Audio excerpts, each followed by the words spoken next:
Bismillahirrahmanirrahim. Alhamdulillahirabbil alamin. Wassalatu wassalamu ala asyrafil mursalin Sayyidina wa maulana Muhammadin wa ala alihi wa sahbihi ajmain. Qala Syekhul Musannifur rahimahullahu ta'ala wa tamannafa bihi wa bi ulumihi fid dharaini amin. Bismillahirrahmanirrahim. Wal maqalatut tasi'ata asyrata, utawi makalah kang kaping 19. Makalah yang ke-19. Qala Nabi, ngendika sapa Kanjeng Nabi sallallahu alaihi wasallam, asyaratu nafarin, utawi 10 pantan, 10 kelompok, iku lan yakbala ora bakal nerimo sapa Allahu Ta'ala, Allah Ta'ala, salatahum ing salate asyara. Ada 10 kelompok, 10 orang, 10 kelompok, Allah tidak akan menerima salat mereka. Begitu kata Rasul. Siapa itu? Rajulun, suwiji wong lanang. Laki-laki, perempuan itu sama saja itu. Salat kang salat sapa rajul wahidan hale ijen.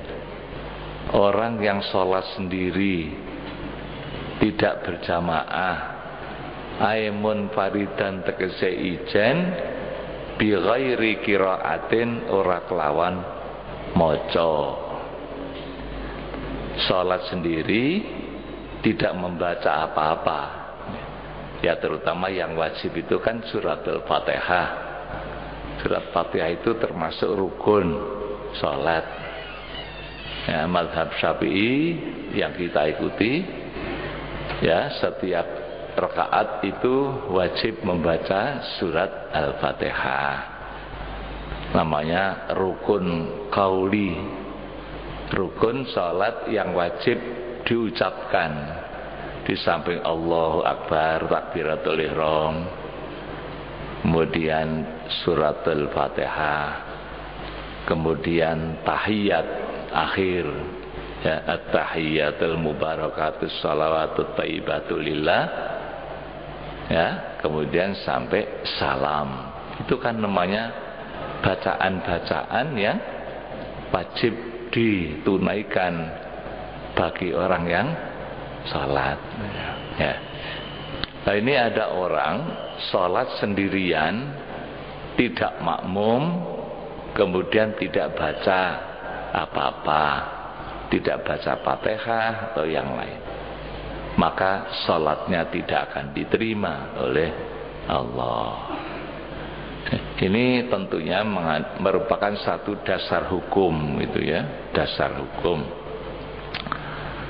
Kemudian diterangkan di sini wattafaqa lan muwafaqat. Nah, ya, sepakat sapa al Imam Abu Hanifah, Imam Abu Hanifah, wa ashabuhu lan para sahabate Abu Hanifah, wal Imam Malik lan Imam Malik, wal Imam Ahmad bin Hambal lan Imam Ahmad bin Hambal radhiyallahu anhum. Ada di antara 4 madhab, yaitu madhab Hanafi, madhab Maliki, madhab Syafi'i, madhab, ya, Hambali. Ini ada 3 madhab yang sepakat, gitu ya. Mereka sepakat, jadi selain Imam Syafi'i, ya, mereka sepakat ala sihhati salatil makmum ing atase sae salate makmum bi ghairi qiraatihi ora kelawan macane makmum syai'an ing suci-suci minal Fatihati saking surat Fatihah ya. Jadi di antara 4 mazhab itu ada 3 mazhab yang sepakat. Jadi selain Imam Syafi'i ya, bahwa makmum yang tidak membaca apa-apa ya, tapi makmum ya, karena dia itu ada yang diikuti yaitu imam, maka salatnya sah gitu. Ini menurut 3 imam mazhab tadi itu, Imam Malik, Imam Hanafi, dan Imam Ahmad bin Hambal. Sedangkan Imam Syafi'i yang kita ikuti ya, itu tidak sah bagi makmum yang tidak membaca Fatihah. Jadi walaupun makmum, kita jadi makmum, kita tetap diwajibkan membaca Fatihah ya. Tidak membaca Fatihah maka sholatnya tidak sah ya. Memang ada hadis yang lain yang dijadikan dasar oleh Imam Syafi'i itu. Ada hadis yang menyatakan bahwa tidak ada sholat ya bagi orang yang tidak membaca surat Fatihah. Artinya tidak sah bagi orang yang sholat tidak membaca surat Fatihah. Dalam pengertian hadis ini menurut Imam Syafi'i, baik itu imam maupun makmum ataupun orang sholat sendiri ya, maka wajib hukumnya membaca surat Al-Fatihah setiap rakaat. Itu mazhab Syafi'i yang kita ini mengikuti Imam Syafi'i ya.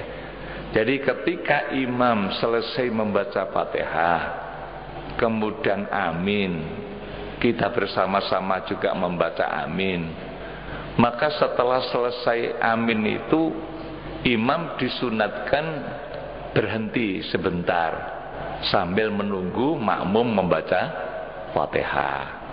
Begitu seperti Imam Ghazali di dalam kitabnya Bidayatul Hidayah, Syekh Nawawi di dalam Syarah Bidayah.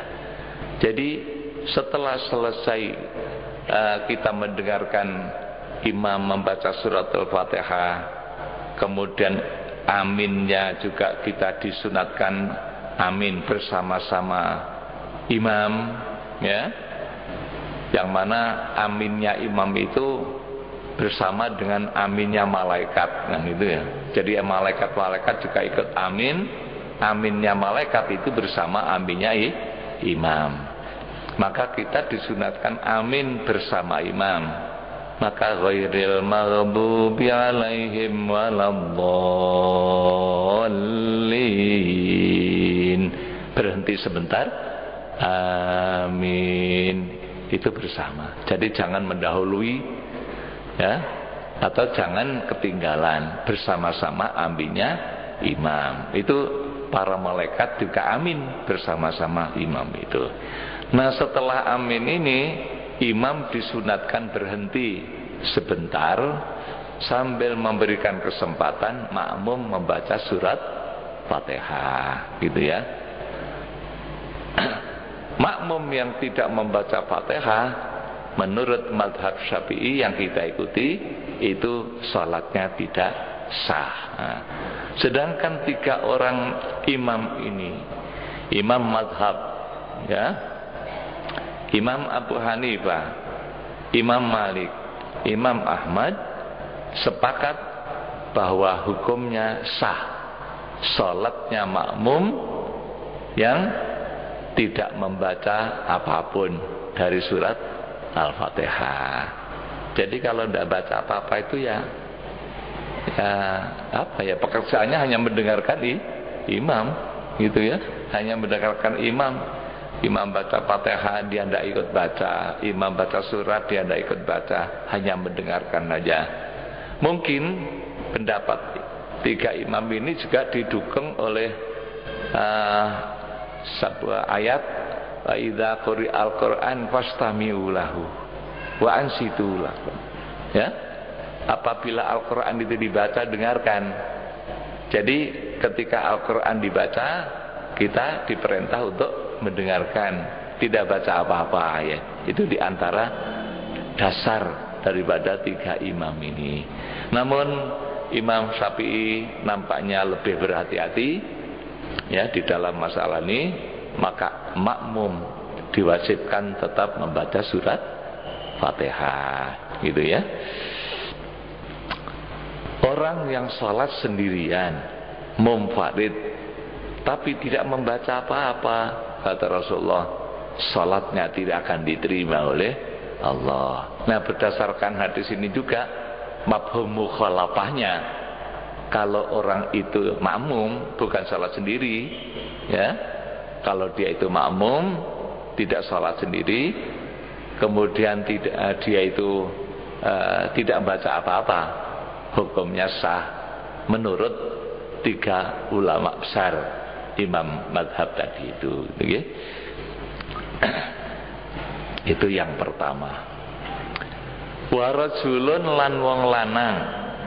Yang kedua, la yu'addi kang ora nekani sapa rajul az-zakata ing zakat. Orang yang tidak membayar zakat itu salatnya tidak diterima oleh Allah.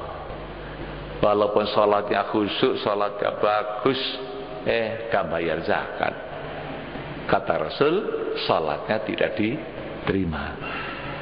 Salat dengan zakat itu selalu digandeng oleh Allah SWT dalam Al-Quran. Aqimus shalah wa atuz zakah, itu gandeng, tidak bisa dipisahkan.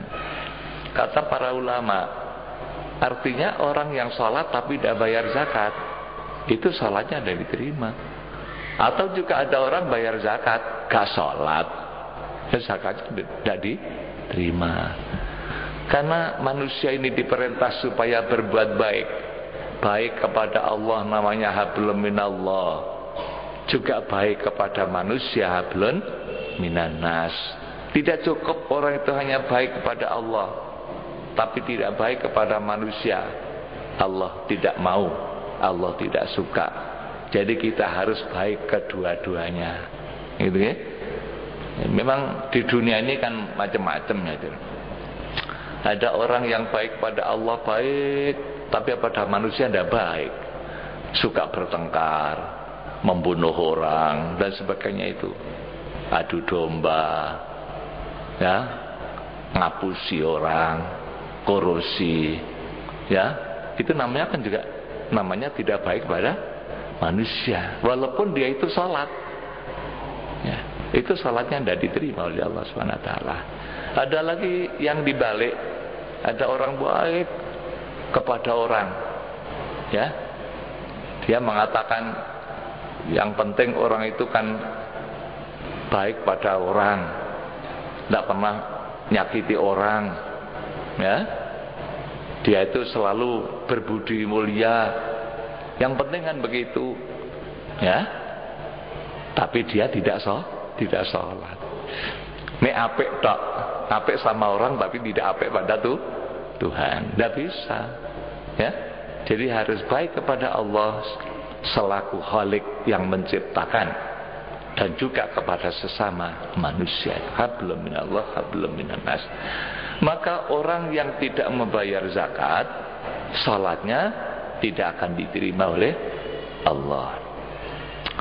Aila yukhriju, tegese orang ngetokake sapa wong ma ing barang zakat, yajibu kang wajib apa ikhrajuhu ngetokake ma bayane minal amwali saking pira-pira bondo az-zakawiyati kang bangsa wajib dan zakati.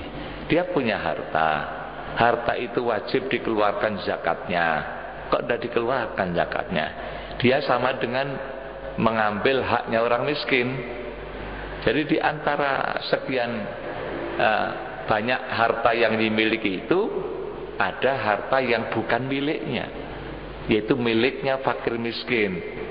Kalau tidak dikeluarkan, berarti dia memakan hartanya fakir miskin. Jadi sama dengan pencuri, sama dengan nyolong gitu ya. Karena ini bukan miliknya sendiri, mestinya harus dikeluarkan agar supaya harta itu bersih. Dan tujuan utama daripada zakat itu kan kata Allah supaya mensucikan orangnya, suci jiwanya, suci hatinya, dan suci harta bendanya. Tutahhiruhum biha, ya, agar supaya suci itu tadi itu. Dengan harta yang suci, maka harta itu akan barokah, membawa manfaat yang besar bagi dirinya, akan menguntungkan, dan zakat dan harta itu akan terus bertambah oleh Allah, diberikan barokah. Yang diantara makna barokah itu adalah az-ziyadah, tambah. Jadi kalau dizakati barokah, maka harta itu akan bertambah. Tapi kalau tidak dizakati, nanti akan dihancurkan oleh Allah harta itu. Jadi ada orang yang sholat tapi tidak membayar zakat. Zakat itu adalah harta yang harus dikeluarkan untuk diberikan kepada para mustahik, ila mustahikihi, maring wong kang ngehaki maring ma, yaitu fakir miskin tadi itu ya. Qala Allah Ta'ala, Allah Subhanahu wa taala berfirman, wa wailul lil musyrikin alladzina la yu'tuna zakah. Wailun, cilaka, sungguh celaka, lil musyrikina, katibe wong musyrik kabeh, orang-orang yang menyekutukan Tuhan itu celaka ya. Alladzina, yaiku wong akeh la yu'tuna kang ora aweh ladzina az-zakata ing zakat. Celaka orang-orang musyrik, yaitu orang-orang yang tidak membayar zakat. Jadi ada orang ngaku muslim tapi tidak membayar zakat, itu disamakan dengan musyrik. Begitu maksudnya ayat ini. Podo sampai wong musyrik, podo gak bayar zakat gitu ya. Kalau orang musyrik kan tidak mungkin bayar zakat. Ini ada orang Islam kok tidak bayar zakat, disamakan dengan musyrik. Ya, dikutuk oleh Allah. Wailun lil musyrikin alladzina la yu'tuna zakat. Oleh karena itu, marilah zakat ini kita perhatikan ya. Jangan sampai kita diri kita, keluarga kita ikut memakan harta milik fakir miskin, yaitu berupa zakat tadi itu. Fasammahum, mongko ngarani ing ladina sapa Allah musyrikina ing musyrik ya. Allah menamakan mereka, menamakan orang yang tidak membayar zakat itu adalah musyrikin, orang-orang musyrik. Padahal orang musyrik itu tidak akan masuk surga, haram. Orang musyrik masuk surga itu haram. Tidak ada ceritanya orang musyrik masuk surga itu ya. Ya. Jadi orang masuk surga itu syaratnya harus muslim. Ini orang musyrik ya. Nah, orang ini mengaku Islam tapi tidak bayar zakat, maka sama dengan orang musyrik yang tidak akan masuk surga. Gitu maksudnya. Yang kedua, salatnya ada diterima. Wa rajulun lan wong lanang ya ummu kang imami sapa rajul kauman ing kaum ya. Wahum hale utawi kaum lahum maring rajul iku karihuna sengit kabeh ya. Orang yang jadi imam tapi makmumnya tidak seneng gitu nggih. Makmumnya rata-rata tidak seneng, kok iku sing jadi imam. Mungkin karena ya walhasil kurang baik lah gitu. Sebab di samping imam itu syaratnya harus fasih bacaannya ya, tidak boleh dikurangi surat Fatihahnya, tidak boleh dikurangi walaupun hanya satu huruf. Iyyaka na'budu wa iyyaka nasta'in. Kok dibaca iyyaka, tidak ada tasdidnya, berarti hilang satu, Fatihahnya tidak sah. Ya. Maliki yaumiddin, ma itu panjang, satu huruf. Ya, itu tidak boleh dikurangi sama sekali. Ya, Fatihahnya tidak sah, ya, salatnya berarti tidak sah. Namun di samping fase tadi itu, namanya imam itu kan pemimpin gitu ya.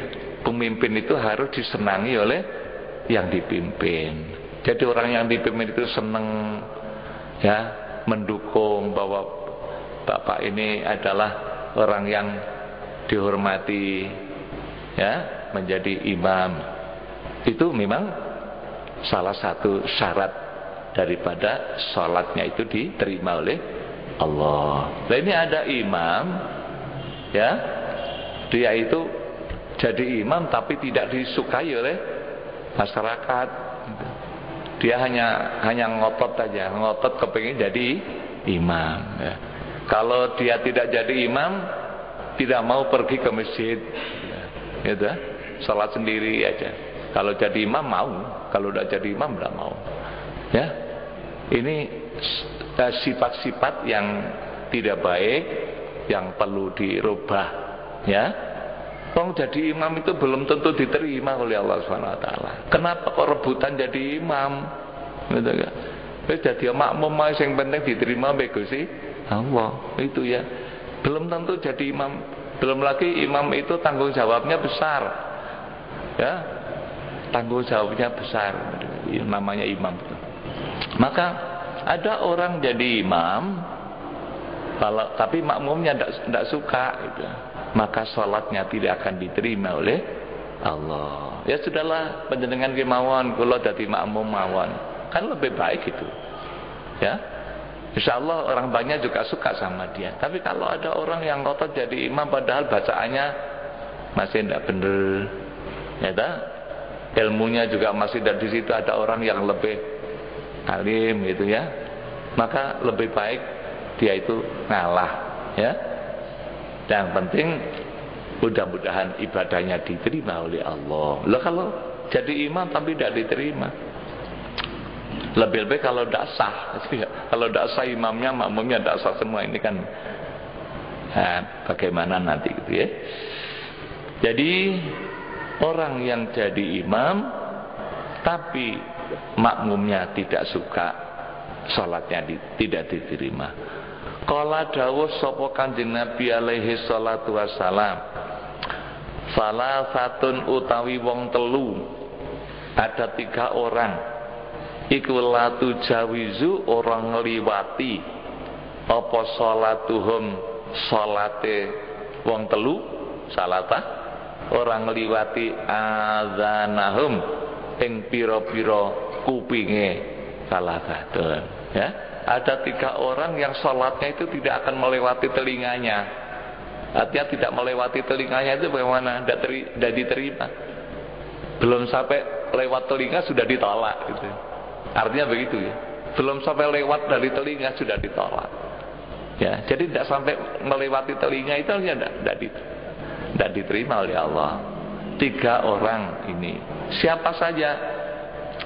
Ya, al-abdul abiku, suwiji budak kang minggat, ya, budak yang pergi, ya, dari majikannya tanpa izin. Kalau sekarang ini budak kan sudah ada ya, barangkali sekarang ini bisa diganti dengan pembantu gitu ya, pembantu tapi kok minggat tanpa izin kepada majikannya. Ini juga dikutuk, tidak boleh. Ya, dengan cara seperti itu. Jadi kalau memang keluar ya sudah dengan baik-baik gitu ya. Jangan sampai ada istilahnya keluar tapi minggat, al-abdul abik. Ya, ini salatnya tidak akan bisa diterima oleh Allah. Hatta yarji'a, sehingga bali sapa abdu, sampai kembali lagi pada majikannya. Ya. Selama dia itu masih kabur, tidak memberitahu, tidak izin kepada majikannya, selama itu salatnya tidak diterima oleh Allah. Ya. Itu yang pertama. Yang kedua, orang yang kedua wamro'atun lan wong wadon, orang wanita. Batat kang nginep sapa imro'atun wa zaujuha hale utawi bojo lanange wadon imro'ah alaiha ing atase wadon imro'ah iku syahidun muring-muring bendu. Ya. Yang kedua adalah orang wanita yang semalaman itu dimarahi oleh suaminya. Ya mungkin karena apa gitu. Ya. Jadi ada orang wanita, suaminya marah-marah, masih belum ridho terhadap istrinya itu, maka istrinya itu semalam suntuk, tidak akan diterima oleh Allah Subhanahu wa taala. Ya. Dalam arti ya baik, ya dalam arti baik. Kalau suami tadi itu tidak baik, saya kira tidak masalah. Suaminya baik-baik, tapi istrinya mungkin karena tidak taat, kemudian sampai marah-marah suami itu, maka wanita seperti ini ya tidak akan diterima sholatnya oleh Allah Subhanahu wa taala. Kemudian yang ketiga wa imamun lan imam ya, amma kang imami sapa imam kauman ing kaum wahum hale utawi kaum lahum maring imam iku karihuna sengit kabeh. Ya, seorang imam yang tidak disukai oleh makmumnya itu tidak diterima oleh Allah Subhanahu wa taala salatnya. Itu yang ketiga, orang yang ketiga. Kemudian berikutnya lagi warajulun lan wong lanang mamlukun kang dadi budak, dadi kaulo. Kalau zaman dulu kan memang budak itu ada ya, perbudakan. Jadi manusia dimiliki, kita punya budak berapa, semakin kaya orang itu semakin banyak budaknya waktu itu. Namun setelah itu budak ini sudah dihapus oleh Islam, sudah tidak diperkenankan lagi. Sekarang perbudakan itu, manusia harus bebas, tidak boleh dijadikan budak ya. Namun pada saat itu karena masih ada budak itu, maka Islam memberikan tuntunan-tuntunan bagaimana jadi budak yang baik kan gitu ya. Karena Islam itu rahmatan lil alamin ya, mengatur seluruhnya, termasuk bagaimana kalau orang itu jadi budak, jadi pembantu rumah tangga ya, itu diatur oleh Islam. Begitu lengkap ajaran agama kita itu, sangat-sangat lengkapnya, mengatur segalanya ya. Mamlukun kang dadi budak, abikun kang minggat ya, pergi dari rumah majikannya tanpa izin. Ai syakhsun tegese wong suci, raqikun kang dadi budak, zakaron iku lanang kana anane budak, au unta utawa wadon, baik laki-laki maupun wanita. Kalau sekarang barangkali pembantu rumah tangga itulah ya, itu juga diatur oleh Islam, harus baik ya, punya kewajiban tapi juga punya hak. Haknya apa? Pembantu rumah tangga itu punya hak.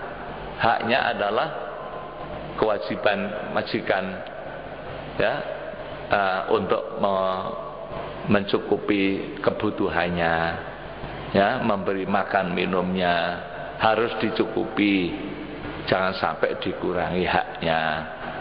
Sekarang ini kan banyak kasus-kasus ya,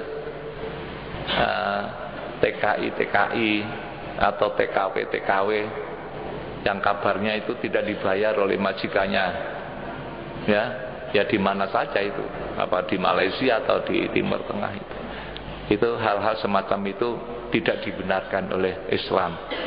Kok mentolo-mentolone itu ya, yaitu apa namanya, punya pembantu kok tidak dibayar ya, itu namanya orang yang tidak manusiawi ya.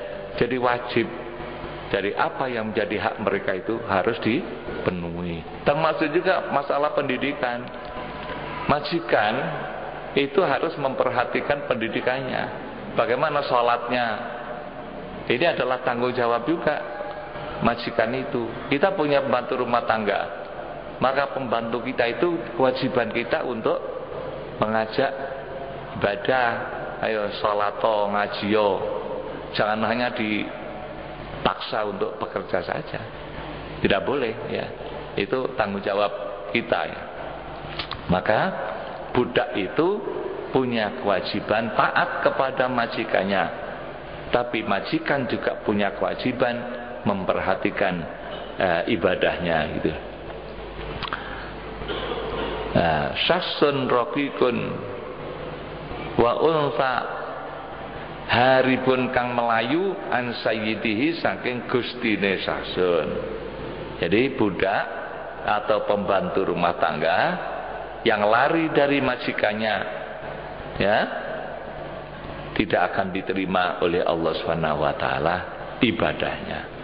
Kala ngendika dawuh sapa Kanjeng Nabi alaihi salatu wassalam, idza abaqal abdu, tatkalane minggat sapa al abdu budak ya, lam tuqbal mongko ora diterima lahu kadue abdu apa salatun salat ya. Jadi masalah penting yang oleh Islam diperhatikan. Wa fi riwayatin lan ing dalam riwayat kang weneh, dalam riwayat yang lain, pakot kafaro mongko teman-teman kufur sapa abdu hatta yarji'a sehingga bali sapa abdu ya, sampai kembali kepada majikannya.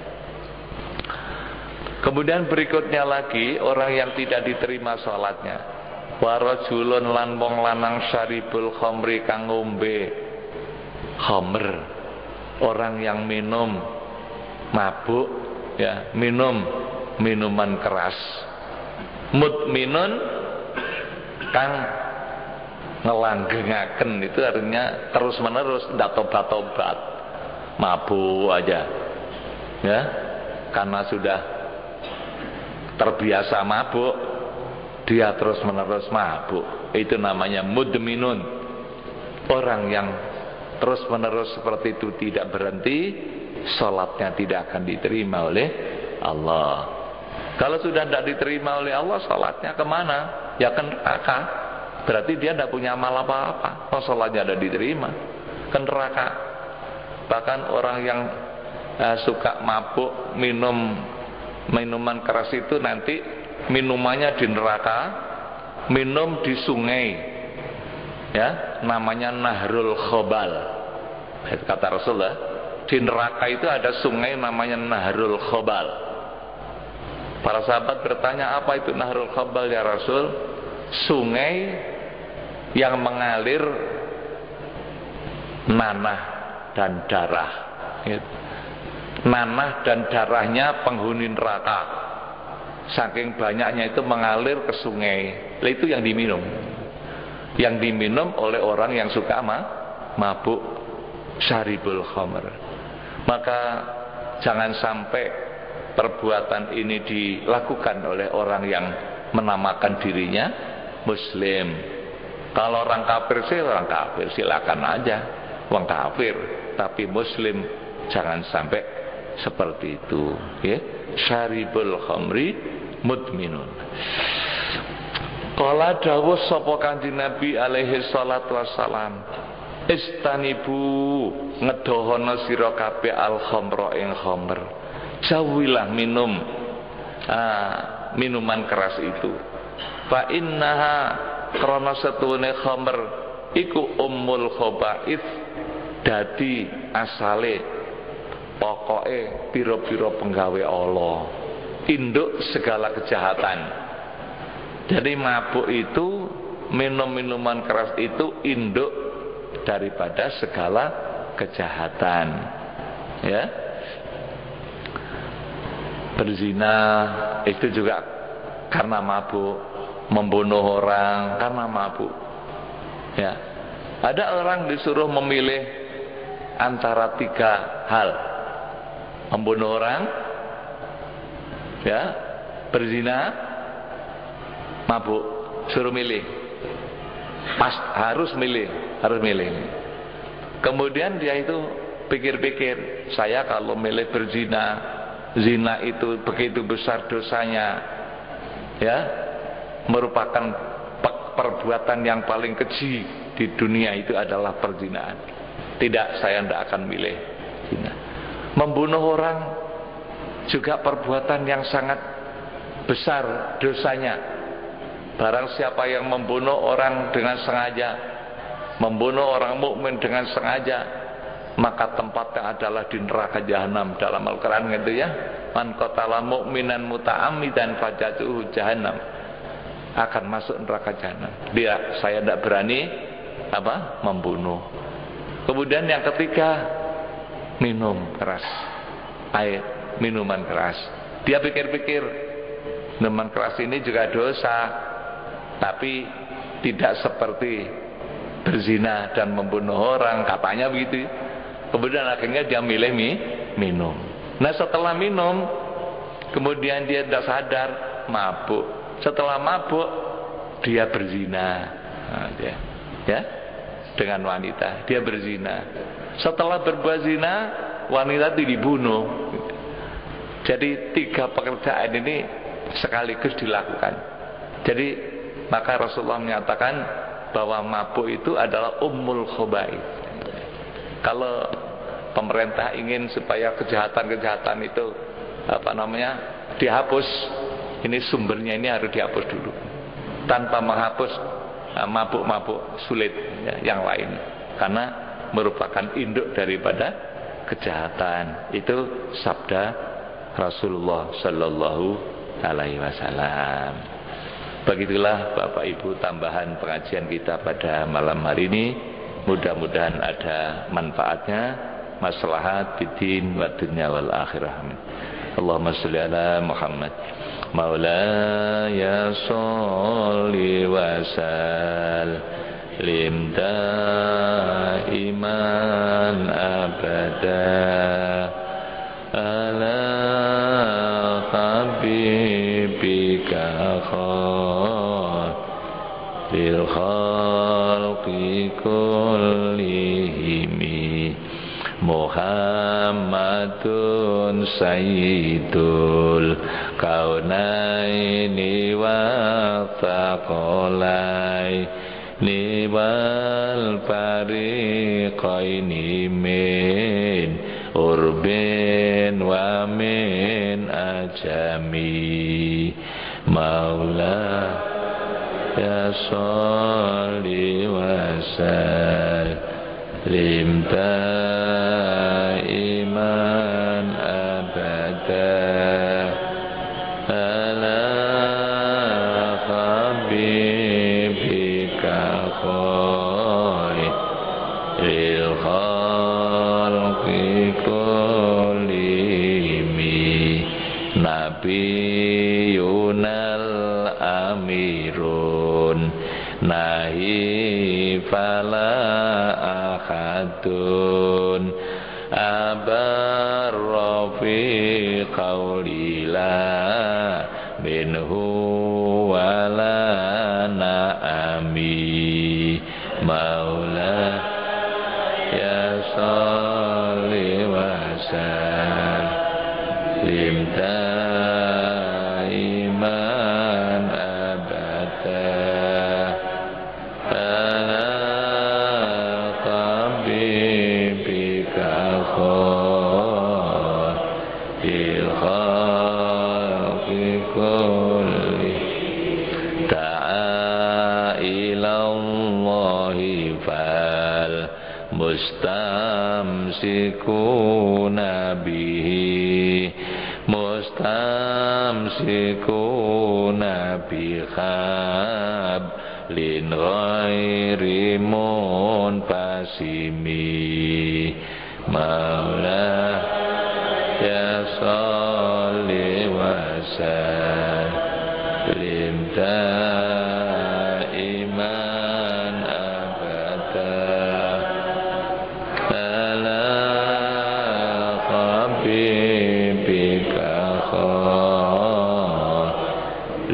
khalqi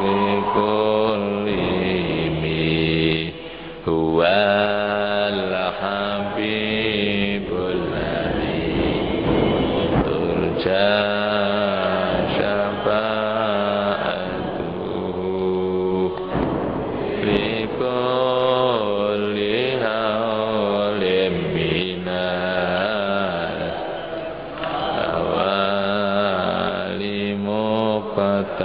مقتحمي يا ربي بالمصطفى بلغ